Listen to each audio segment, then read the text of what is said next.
چاہے وہ NRO Swiss case کے اندر وہاں سے وہ آ جائے یا یہ آ جائے تو فوری طور پہ مان بھی جائیں گے، سن بھی لیں گے. وہ سارے جھاگ جو ہے نا وہ عوام کو برگلانے والے وہ ایسے. اپنے ایک انٹرویو میں کہا کہ جو سرکمسٹانس ہر سیاسی مخالف سیاسی جماعت اپنا قد بڑھانے کے لیے الزام لگاتی ہے. کسی نے یہ نہیں کہا کہ 11 سال اسی فرد نے وفاداری کے ساتھ جب اس کو خریدنے کی پوری کوشش کی گئی، اس کی ساری جوانی جیل کے اندر چلی گئی، اولاد سے دوری ہو گئی اور ناجائز مقدموں کے اندر وہ پڑا رہا وفاداری میں. کسی نے یہ نہیں کہا. میں آپ کو یہ واضح طور پہ کہتا ہوں، یہ کھر صاحب کے ہی الفاظ تھے، شاید ان کو یاد ہو لاہور کے اندر، کہ اگر زرداری کے علاوہ کوئی شخص ہوتا تو بے نظیر صاحبہ کا سودا کر کے چلا جاتا. آج پتہ نہیں ان کو کیا ہو گیا. تو غلط کہہ رہے ہیں، میں کوئی ایسی بات نہیں. خر صاحب خدا کو مانے، میں گواہ ہوں، آپ کھاؤ قسم، ورنہ میں قسم اٹھاتا ہوں. خر صاحب آپ کے نام کے آگے سرکار دو عالم صلی اللہ علیہ وسلم کے نام کا ایک جڑا ہوا ہے. میں آپ سے کہتا ہوں کہ آپ نے اس گاڑی میں جس میں 1 مئی کو آپ اور میں لیبر ڈے کے اندر جا رہے تھے، آپ کے میرے الفاظ تھے، تم اس کے سیکرٹری ہو جو بہت بہادر ہے، جو بڑا وفادار ہے، اگر اس کی جگہ کوئی اور ہوتا تو سودا کر کے چلا جاتا. اس شخص کو سلام جس نے اتنے سال جیل میں گزار دیے. دیکھو صاحب، جیل میں جو وقت ان نے گزارا ہے ان کے اوپر کرپشن چارجز تھے. وہ کسی پولیٹیکل کام کے لیے وہاں بند نہیں تھا اور کرپشن چارجز فول پروف تھے. اور جس وقت زرداری صاحب، یہ بات اس میں کوئی شک نہیں کہ 11 سال انہوں نے گزارے، لیکن اس وقت حکومت کو ان کو کوئی ضرورت نہیں تھی. جس وقت حکومت کو ضرورت پڑی تو زرداری صاحب نے اسی وقت نیگوسیشنز کی اور ان نیگوسیشنز کے بعد ان کو ریلیز کیا گیا. ریلیز کر کے جب یہ واپس گئے اور ان نے جا کے یہ پیشکش کی تو اس وقت بے نظیر صاحبہ نے سینٹرل کمیٹی میں زرداری صاحب کو ڈانٹا اور باقی جو لوگ ان کی حمایت کر رہے تھے کہ جی یہ پرائم منسٹر بن جائیں، بی بی پھر آپ واپس جا سکتے ہیں، ان پہ بی بی گرج تھی. اور پھر جب یہ بات ہوئی تو ان کے تعلقات خراب ہو گئے. آپ کو یہ معلوم ہے، آپ کو علم ہوگا لیکن آپ یہ بات کرنے سے قاصر ہیں کہ بی بی نے یہ فیصلہ کیا تھا، جس کا مجھے بھی کہا تھا اور اپنے قریبی دوستوں سب کو کہا تھا کہ میں نے فیصلہ کیا ہے کہ اب اگر میں نے پاکستان میں الیکشن جیت لیے تو میں آصف علی زرداری کو کوئی پولیٹیکل عہدہ نہیں دوں گی.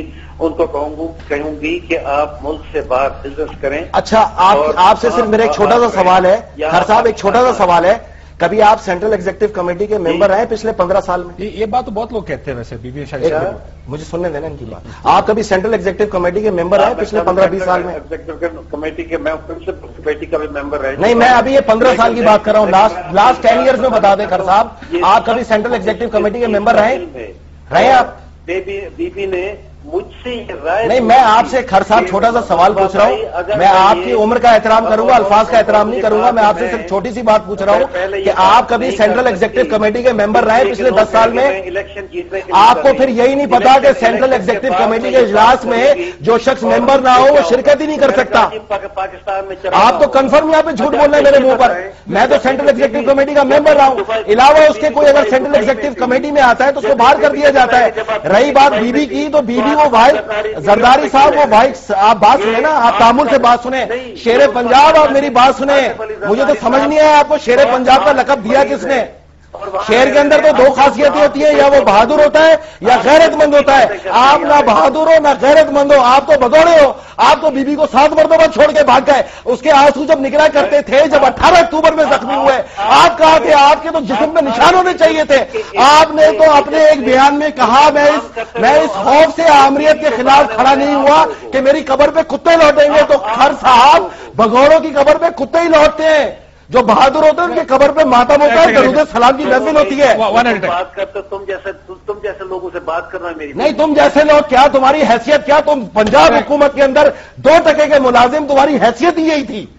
تمہیں یہی رکھا. شہباز شریف نے اس احسان کا بدلہ دے دیا جو تم طیارے میں بیٹھ کے آئے تھے. تمہیں اس اوقات کے مطابق OLC رکھا ہوا ہے، اس کے اندر وائلڈ لائف. میری بات سے ٹیلی ویژن کو خراب کرنا ہوتا ہے. نہیں، غلط الزام نہیں لگاؤ. خیر تم تاریخ کے بدنما ترین منافق ہو. میری بات سنیں. اور میں آ رہا ہوں مظفر گڑھ اس الیکشن میں تمہارا مقابلہ کرنے کے لیے. اور دیکھیں جی، میری عادت ہے، میں ہوں شیر کی کچھاڑ کے اندر گھس کے لڑوں گا. شیر وہ ہوتا ہے جو سامنے مورچے میں جا کے لڑے. اور میں آ رہا ہوں، میرا انتظار کرو. دکھائے گی عوام کیا کرتی ہے. آپ کی تھوڑا سا تہذیب اس کے ساتھ کی جاتی ہے. انسانیت رپورٹ کی بات کریں، ان کا اپنا ایک نقطہ نظر ہے. میرے قائد پہ اگر کوئی الزام لگائے گا میرا حق بنتا ہے. ہم جیالے ہیں کاشف بھائی، ہم نے اپنی شہید کا قتل جو ہے وہ تحمل سے برداشت کیا، ورنہ آپ جیالے سے یہ امید رکھتے ہیں چھچڑے اڑا دے لوگوں کے. ہم